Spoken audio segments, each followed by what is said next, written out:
stillness of hall and staircase. Who were the sleepers hidden in the upper regions? Let the house reveal its own secrets, and one by one, as they descend the stairs from their beds, let the sleepers disclose themselves. As the clock pointed to 7:15, the dog woke and shook himself. After waiting in vain for the footman, who was accustomed to let him out, the animal wandered restlessly from one closed door to another on the ground floor, and, returning to his mat in great perplexity, appealed to the sleeping family with a long and melancholy howl. Before the last notes of the dog's remonstrance had died away, the oaken stairs in the higher regions of the house creaked under slowly descending footsteps. In a minute more, the first of the female servants made her appearance, with a dingy woolen shawl over her shoulders, for the March morning was bleak, and rheumatism and the cook were old acquaintances. Receiving the dog's first cordial advances with the worst possible grace, the cook slowly opened the hall door and let the animal out. It was a wild morning. Over a spacious lawn and behind a black plantation of firs, the rising sun rent its way upward through piles of ragged grey cloud. Heavy drops of rain fell few and far between. The March wind shuddered round the corners of the house, and the wet trees swayed wearily. 7 o'clock struck, and the signs of domestic life began to show themselves in more rapid succession. The housemaid came down, tall and slim, with the state of the spring temperature written redly on her nose. The lady's maid followed, young, smart, plump, and sleepy. The kitchen maid came next, afflicted with the face-ache and making no secret of her sufferings.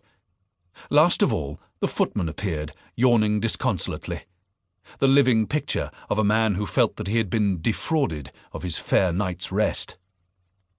The conversation of the servants, when they assembled before the slowly lighting kitchen fire, referred to a recent family event, and turned at starting on this question. Had Thomas the footman seen anything of the concert at Clifton, at which his master and the two young ladies had been present on the previous night? Yes, Thomas had heard the concert. He had been paid for to go in at the back. It was a loud concert. It was a hot concert. It was described at the top of the bills as grand. Whether it was worth travelling 16 miles to hear by railway, with the additional hardship of going back 19 miles by road at 1:30 in the morning, was a question which he would leave his master and the young ladies to decide. His own opinion, in the meantime, being unhesitatingly no. Further inquiries on the part of all the female servants in succession elicited no additional information of any sort. Thomas could hum none of the songs, and could describe none of the ladies' dresses. His audience accordingly gave him up in despair, and the kitchen small talk flowed back into its ordinary channels until the clock struck 8 and startled the assembled servants into separating for their morning's work. 8:15, and nothing happened. 1:30, and more signs of life appeared from the bedroom regions.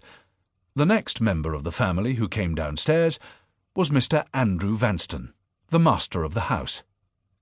Tall, stout, and upright, with bright blue eyes and healthy, florid complexion, his brown plush shooting jacket carelessly buttoned awry, his vixenish little Scotch terrier barking unrebuked at his heels, one hand thrust into his waistcoat pocket, and the other smacking the banisters cheerfully as he came downstairs humming a tune. Mr. Vanstone showed his character on the surface of him freely to all men, an easy, hearty, handsome, good-humoured gentleman, who walked on the sunny side of the way of life, and who asked nothing better than to meet all his fellow passengers in this world on the sunny side too. Estimating him by years, he had turned 50. Judging him by lightness of heart, strength of constitution, and capacity for enjoyment, he was no older than most men who have only turned 30. "Thomas!" cried Mr. Vanstone, taking up his old felt hat and his thick walking-stick from the hall table. "Breakfast this morning at 10. The young ladies are not likely to be down earlier after the concert last night. By the by, how did you like the concert yourself, eh? You thought it was grand? Quite right, so it was. Nothing but crash-bang, varied now and then by